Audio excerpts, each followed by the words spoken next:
Hey, welcome to episode 2 of the DevRel Book Club. And if you're joining us on the live stream, or you can see on the YouTube video, I do have to say that for reasons that are not particularly interesting, I'm outside in the dark. Anyway, never mind. How are you, Ramón? Thank you. I'm doing very well. It's good to see you, Matt. It's it's a bit dark out there, but it's nice to see you in some peaceful nature as well. Yeah, it's you might hear the odd bird or something like that, so I apologize for that. Anyway, so while the light is washing out my face there, I'll say I'll introduce myself. My name is Matthew Ramón, and I work as a developer relations consultant at Hoopy. And Ramón, why don't you introduce yourself? Thank you. Yeah, hi, I'm Ramón. I'm a developer advocate at Suborbital. I just started yesterday. Very exciting. And also a developer relations consultant and a developer educator. Having a wonderful time here. Awesome. Great stuff. Okay, so this is our second episode of the DevRel Book Club. Last time we spoke to Joe Nash about, building online communities. Or successful Correct. online communities. And today we're going to be talking about Superfans by Pat Flynn. And we'll be joined by... Tessa Kriesel. Very excited to have her on. Yeah, great to have Tessa join us. So let's bring Tessa in. And Tessa, why don't you introduce yourself? My name is Tessa Kriesel. I am a DevRel coach nowadays and have been in the DevRel industry for, I don't even know, like 6 years now, but have been building communities my entire technical career. My first community that I built was a Guitar Hero community. And the only reason I learned how to code is so that I could build this community. Now here I am in this DevRel career. So to say it's fate would be an understatement. So very excited to be here.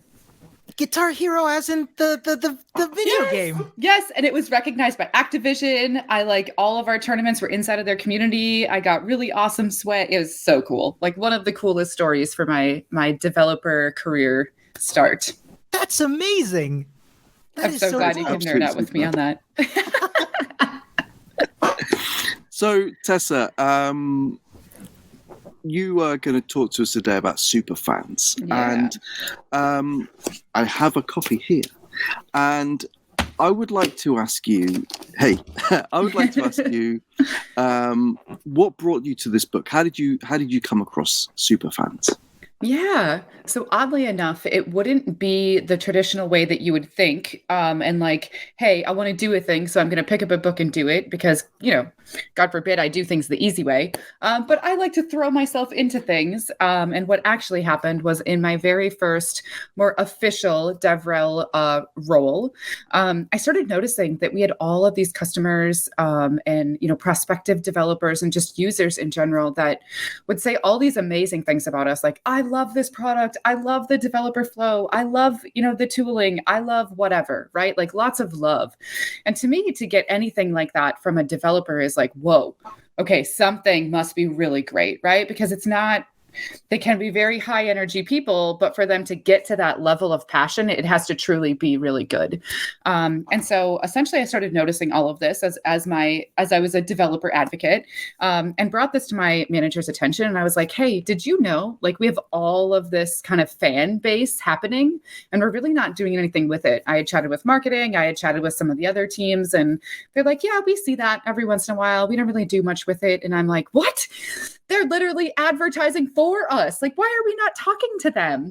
And so I just kind of started getting these ideas, right? Of like, okay, if these folks are already out there advocating, they're essentially developer advocates, like externally, right? They're doing my job. They're making my job easier. And so I started partnering with them. We do blog posts, we do presentations. And I think we're doing something like this right now in this book club, right? Bringing some like-minded people together and really raising awareness to something that we all feel passionate about. And so started doing that, right? And it actually turned into like this full-fledged program. Many people know them today, ambassador programs, VIP programs. I think there's a lot of great tech companies that have kind of picked up this as well.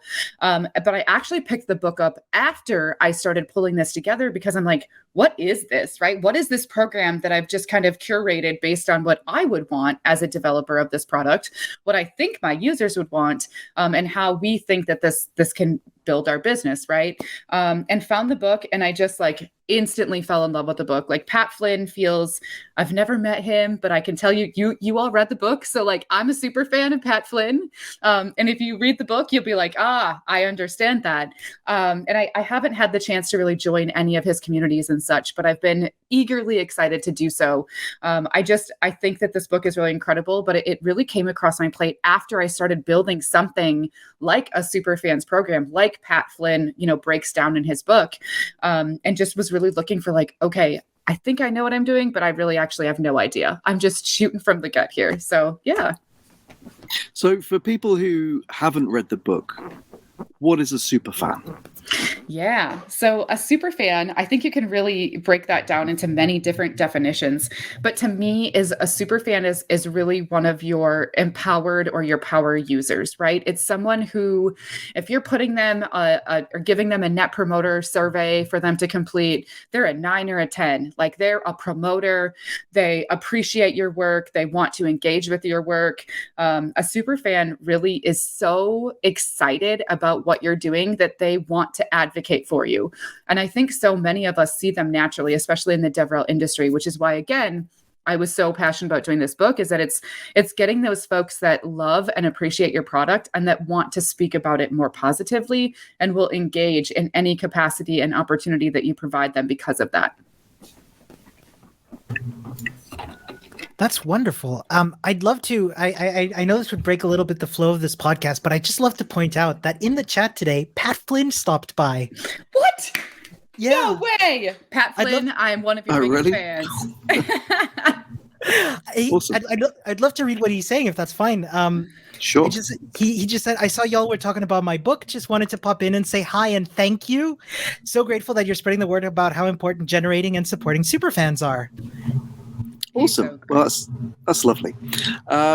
Cool. Thanks for pointing that out, Ramón, because on my tiny screen here, I can't fit Discord on at the same time as the stream. So Tessa, then, when I read through the book, it's divided into key points Yes. that are illustrated with stories. So what I would like to know is, what are the points that Patrick raises that have been of most practical benefit to you in DevRel? Oh gosh, so many.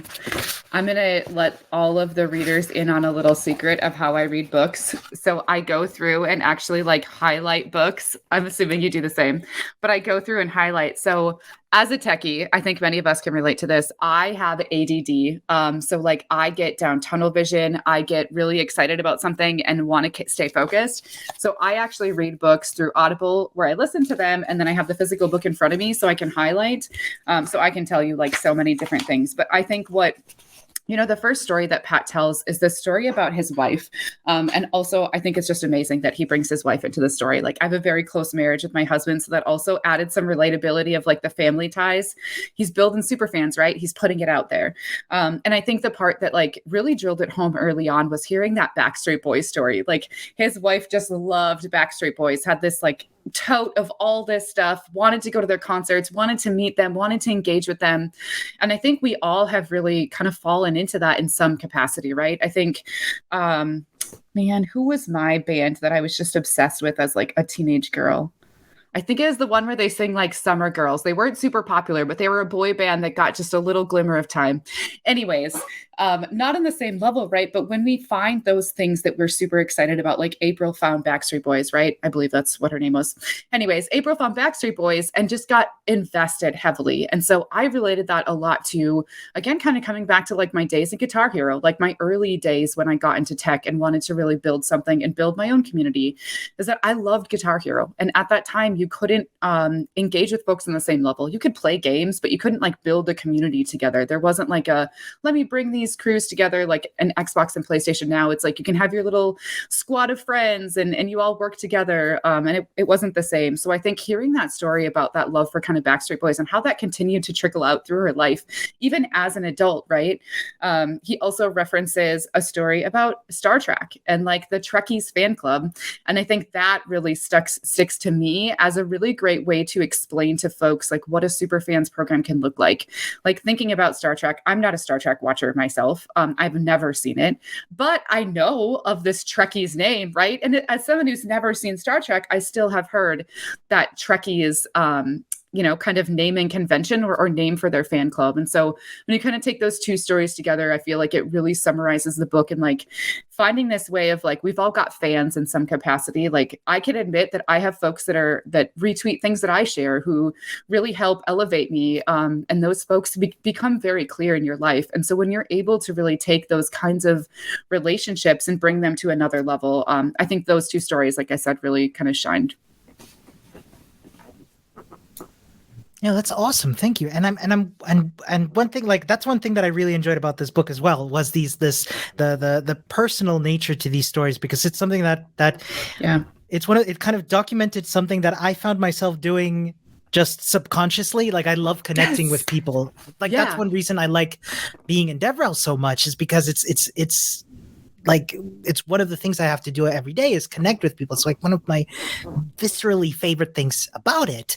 And some of the things that Pat shares in that about, for example, sharing personal sides to yourself. Just today I was doing a lesson, and in the middle of it, Siri started talking to me. I don't know why that happened, but it just happened. And it kind of made it more human to just be like, hey, thank you for chiming in, Siri. Everybody had a laugh, and it was disarmingly human in a really good way, and that's what I appreciate about the stories as well. And folks, if you're interested in the book, I listened to the audiobook myself while like keeping notes on an electronic version. And one thing that I found interesting is that Pat added even more of himself to the audiobook. Yep. So there's a whole bunch of side notes and side stories that are like adding on to that. And that really drew me in, which I found super, super interesting. So personal babble aside, I wanted to ask Tessa, how do you find yourself mapping that very personal one-on-one thing of Superfans to then doing so as a company, as a tech company on behalf of a company? Is that something that you found? Is there a transition there that you found was easy to map?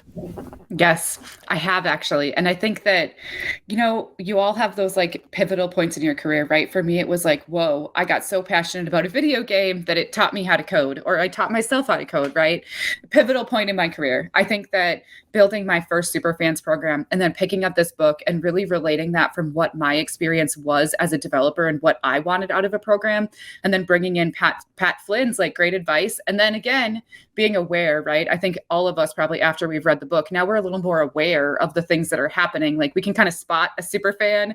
We spot superfan programs a little easier, at least I do for sure. But I think that, the thing that's really drilled home for me is, and I actually shared this slide the other day, but my slide was a little bit messy, but I ended up pulling out, and I'll share it as a tweet afterwards. And maybe I'll even put it like in the comments here. But what you can really do is like, even at a high level, and I'm going to drop it in there and hopefully it looks good. Nope, it didn't. It broke it into a big paragraph. Anyways, but at a high level, right, it gave you 11 steps to think about. And so as you're thinking about this, I think that especially right now, there are so many companies that want DevRel programs. They want a DevRel team. There are not a lot of us to hire from, right? I think we all can relate and experience that.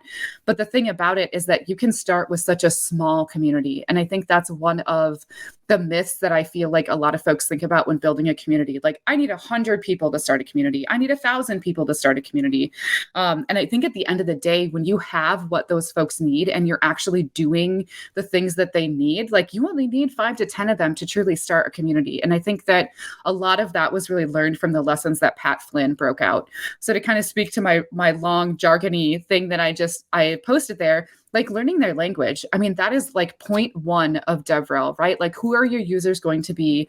What do they care about? How do you get to know them? How do you learn their language? And in our case, like their actual technical language, right? But that's just like step one. And Pat Flynn breaks all this out per chapter. And so if you actually pick up the book, look at each chapter and pull out kind of one quick thing from it, he really guides you through this whole kind of 11 to 13 step process, depending on how you want to expand it, of building and curating a community with such a small group. And that's kind of like those steps I created there, like learn their language, create the space, right? Bringing them together, that Discord, if that's what it is early on. Maybe it's an email chain, right? It's just like that, something small. And I think that although, Pat Flynn doesn't speak to DevRel specifically, it does give you a lot of kind of innuendos of like, oh, okay, yep, that works. Okay, I definitely have to learn their language first. Yep, I surely need to give them quick wins, because if they don't know what we're doing or they don't know how to engage with us, they're just going to run away. And so I think that many things that came out of this book that drove towards that.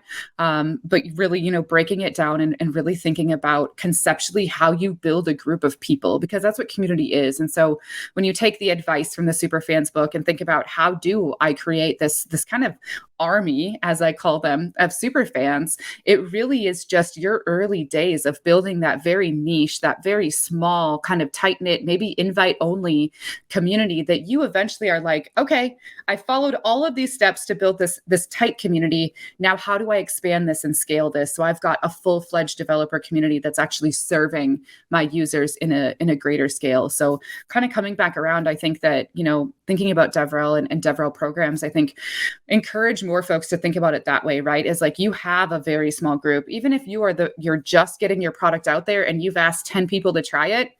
If those 10 people are excited, maybe they're even your friends, like they're your first army, right? Learn from them, expand on it, build on the things in the book, and then start to scale that right externally to some of those actual users. One of the things that Pat mentions in the book is the idea of, and Ramón, you touched on this as well, is the idea of giving of your personal self in order to make connections with people. And as I read that part, I think that's one of the parts that perhaps sat least comfortably with me, because not everyone in DevRel should have to, you shouldn't have to have that kind of connection with your developer community if you don't feel comfortable about that. So I wondered if you could maybe speak to that a little bit around, do you have to really make that deeply personal connection that he advocates in order for a community to work? Yeah, I think that there's like two sides to that answer, right? Like I can completely understand your answer. I think for me, I'm extremely extroverted, which if that's not like ridiculously clear in this conversation already, I love people. And for anyone who has followed me on Twitter for a long time, like my life is on Twitter, and not everything, right? I keep a lot of things to myself, but I am very open, and I have learned that very early on, like as a child, right? I had some experiences that led me to where I was. I did a lot of sticking up for people who were bullied just due to some situations I was in. And I think as my life has gone on, that's just who I am. And so it's actually served me very well in the DevRel space that I am very open. But the thing is that there are a lot of folks, especially those who go from being a software engineer into like finding themselves in DevRel as their very first career. And they're like, no, this is not me. I'm not putting myself out to the world. And I know many folks that don't, right? There are tons of DevRel people who are wildly successful in DevRel that have under 1,000 followers, right? And it's none of those things should ever be correlated and be related, right? Because it doesn't strive and push to who we really are and the success we can really find. What I think is important is being able to be candid with the folks that we do engage with on a one-to-one level. I think putting yourself out there publicly can be very scary. I think putting yourself out there and sharing things about yourself can be scary. And it is not a necessity for a community to find success. You can definitely find tons of success by putting more of your company things out there, by putting more information out there from, say, founders, right? Or key leaders across the org that are comfortable doing that, maybe engineering leaders who want to share more, or maybe you do that from a product side, right? Like sharing more about your product, sharing more about your roadmap. I think it doesn't have to be a personal one-to-one, but I do think that, as he frames it, open up the factory, right? Like open up your factory doors in some capacity. And he tells a story about Hershey and how folks can go into the Hershey quarters now. I think in Philly, maybe Philadelphia, somewhere in that area, right? You can go in and actually like tour Hershey and like see their operations. And so kind of coming back to that story, right? There are many ways that we can kind of open up the doors to what we're doing, and it doesn't have to be on a personal level. I will say in a community building, set, I think when you can be somewhat candid with someone, at least on a one-to-one basis, I think it can drive some impact, but it doesn't have to be personal, right? It can be, hey, I just learned React last year myself, right? And so this is new technology for me too. I'm starting to pick this up.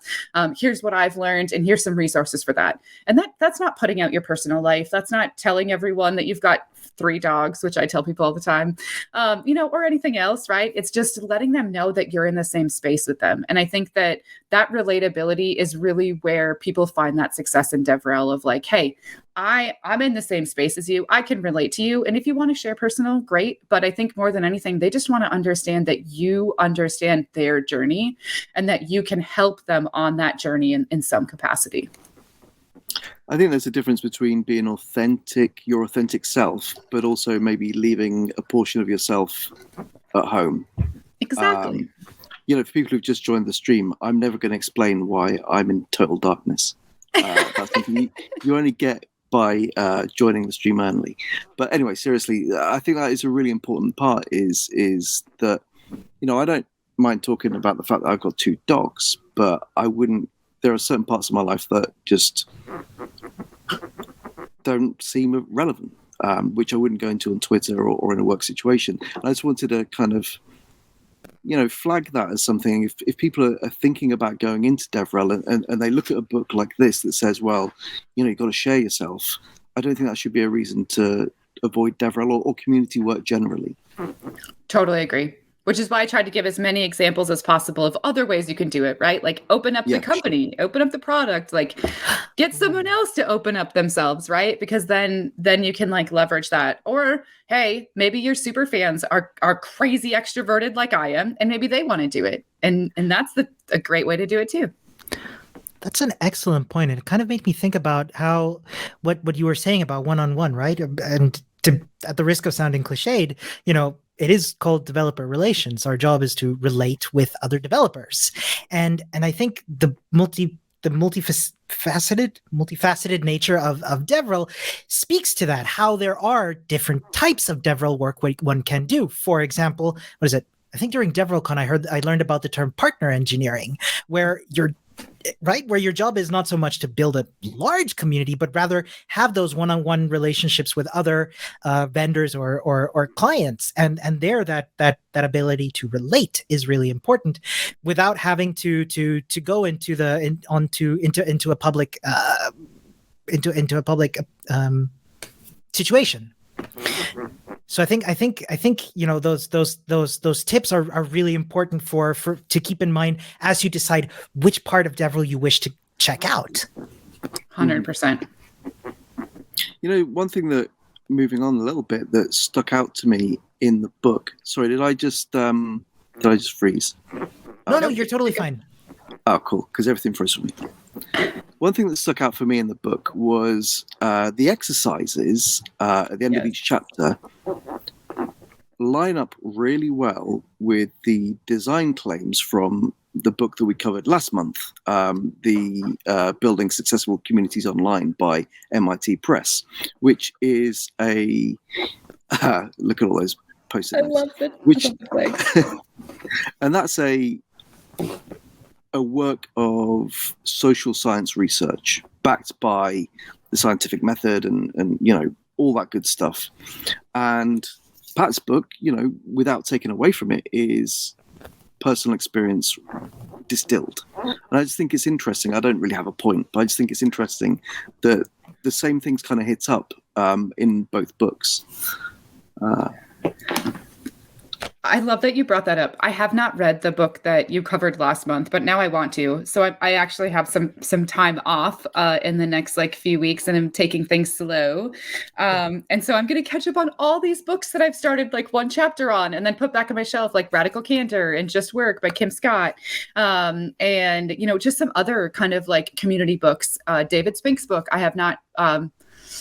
I can't remember the name of it, but David Spinks has a book that I hear is lovely on community. I think the business value of community or something. I don't recall. But anyways, I'm going to add that one to my list because I think I'm a very data-driven person, and I feel like a lot of folks in DevRel are the same way. And I think that's why metrics is like always this conversation for us, because it's like, wait, what is the best way to track? Because we all know that, sure, we can say, hey, yeah, we got a blog post and there's 100 views on it. But at the end of the day, we're like, yeah, but those 100 views don't mean anything if they didn't take that next step, right? And so I think it's this ever-growing conversation in DevRel to talk about metrics. So coming back again to where I was getting to with the data, right, is that learning about how folks actually think and operate. Like the more that I've been in DevRel, the more I want to get into like psychology, right, and understand like the human mind, because I understand developers, I understand and can relate. I am one myself, but I know that I'm different. I know that I want things in a different way, but it really makes me curious, like, how do all of our minds really think in this way? How is it that we're just able to just say,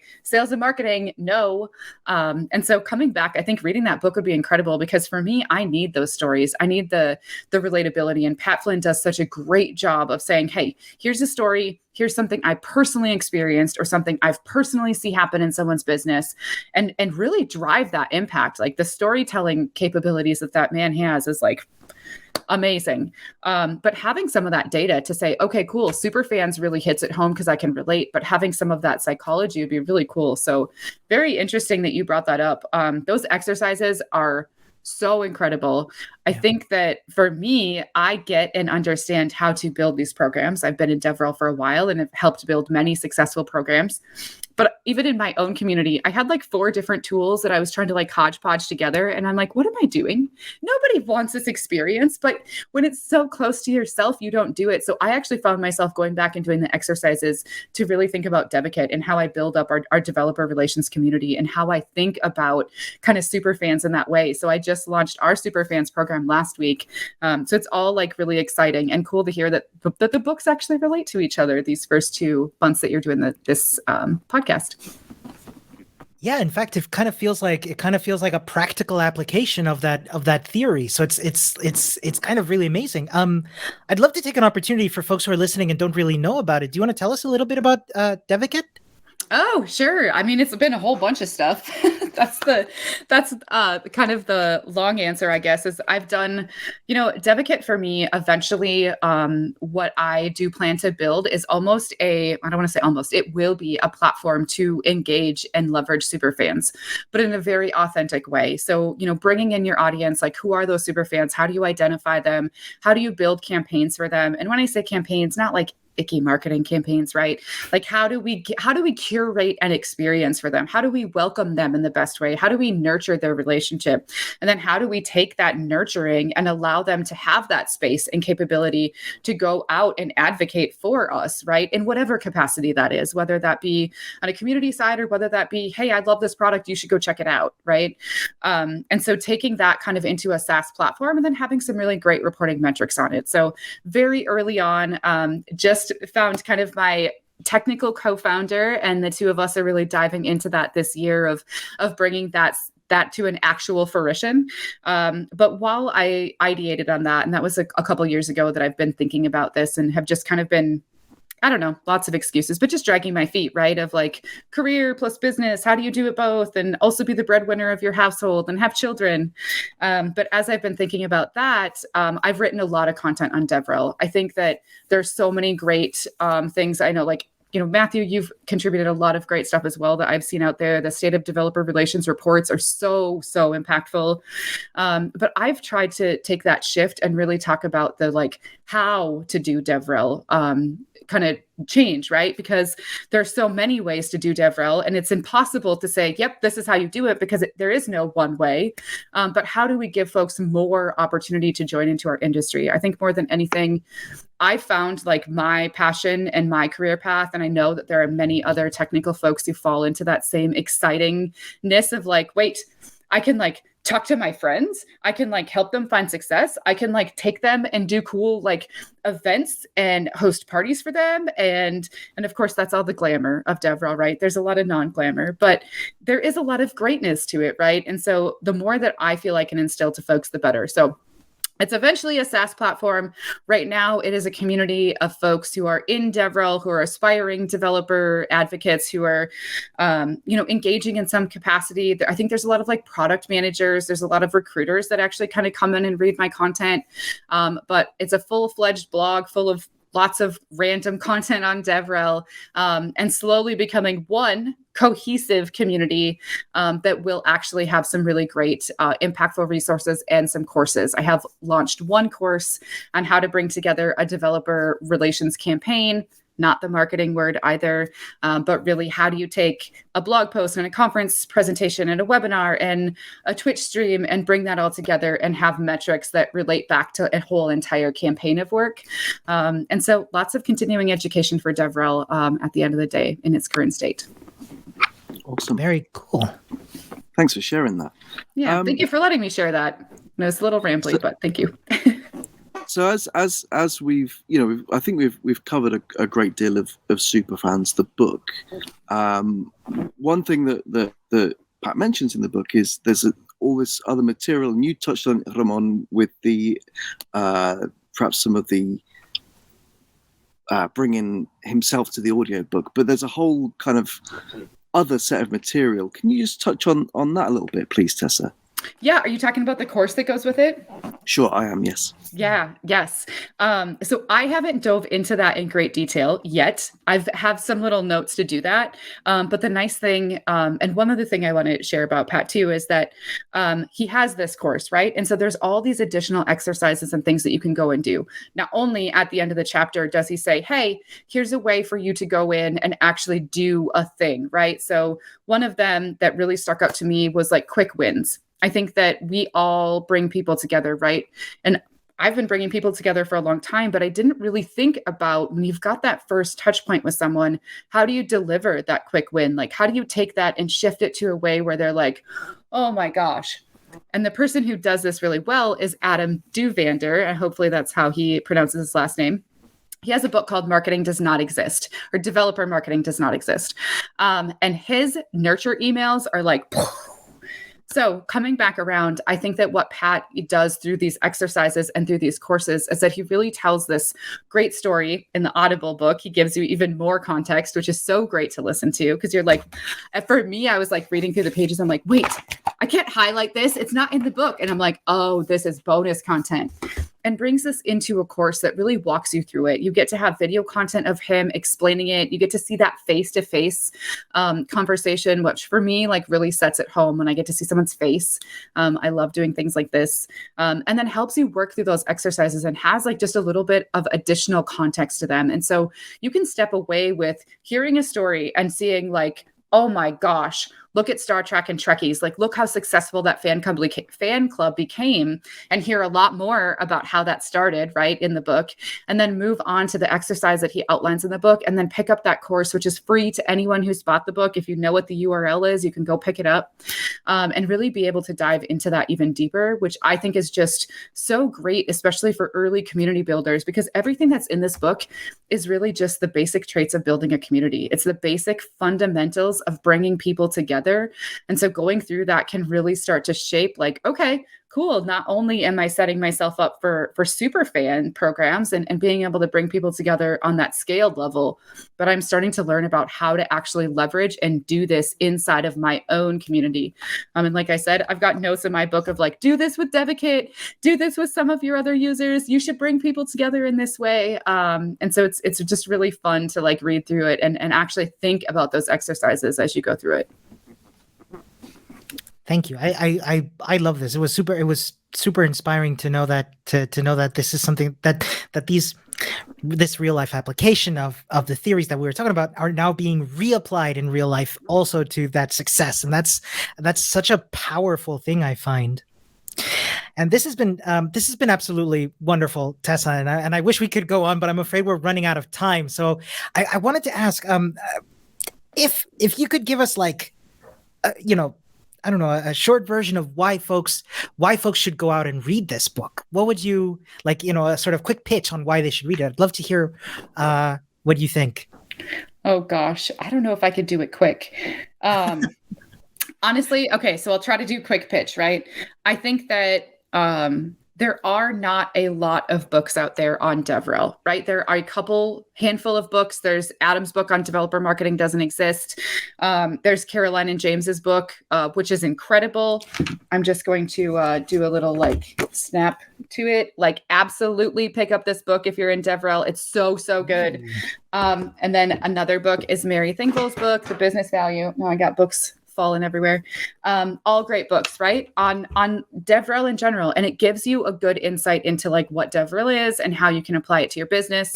I think what Superfans does is allows you to say, okay, I've got a good understanding of DevRel, or at least I have a good understanding of developers, maybe a little idea of what they need, some of the impact and things that I'll struggle through with a company through some of those other books. But what Superfans does is actually tells you how to apply it. Like, how do you apply these community building techniques, and gives you real life stories that you can relate to and think like, aha, okay, Pat Flynn did it in this way, or he experienced it in this way. How do I relate that to my daily life? And so for me, I think that it's just a great book to pick up and be like, okay, I need to build a community. I've got a few people in my community. How do I take those few people and scale them to hundreds to thousands and really build a truly amazing community that new folks can come into and be like, wow, where have I been this whole time? I can't believe I missed this. And just gives you that, like, this is how you can go about doing it. I love that. Thank you. Yeah. Yeah. Thank you so much. That's I've really enjoyed discussing this book. It's been a good one. So thank you. Tessa, people can find you at devocate.com. Is that right? Yep. Devakit.com, and also on Twitter. I'm all over on Twitter.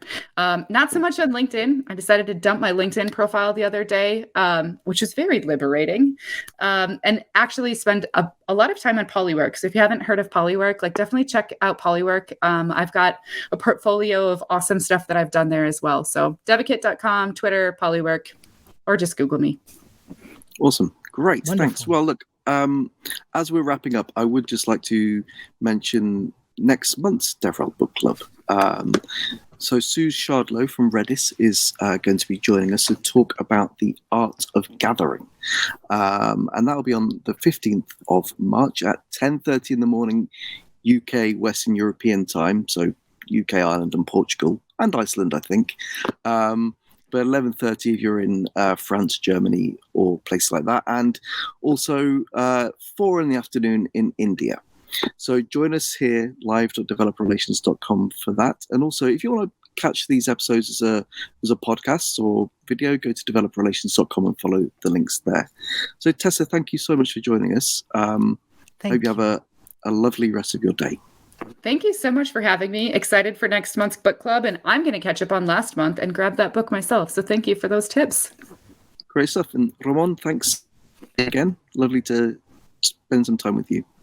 As always, it's a pleasure. And if I may say, Tessa, this was I feel fired up from this conversation. This was so much fun. Thank you. That's how the book makes me feel. So success. Great. Well, goodbye. Bye, everyone. See you next time.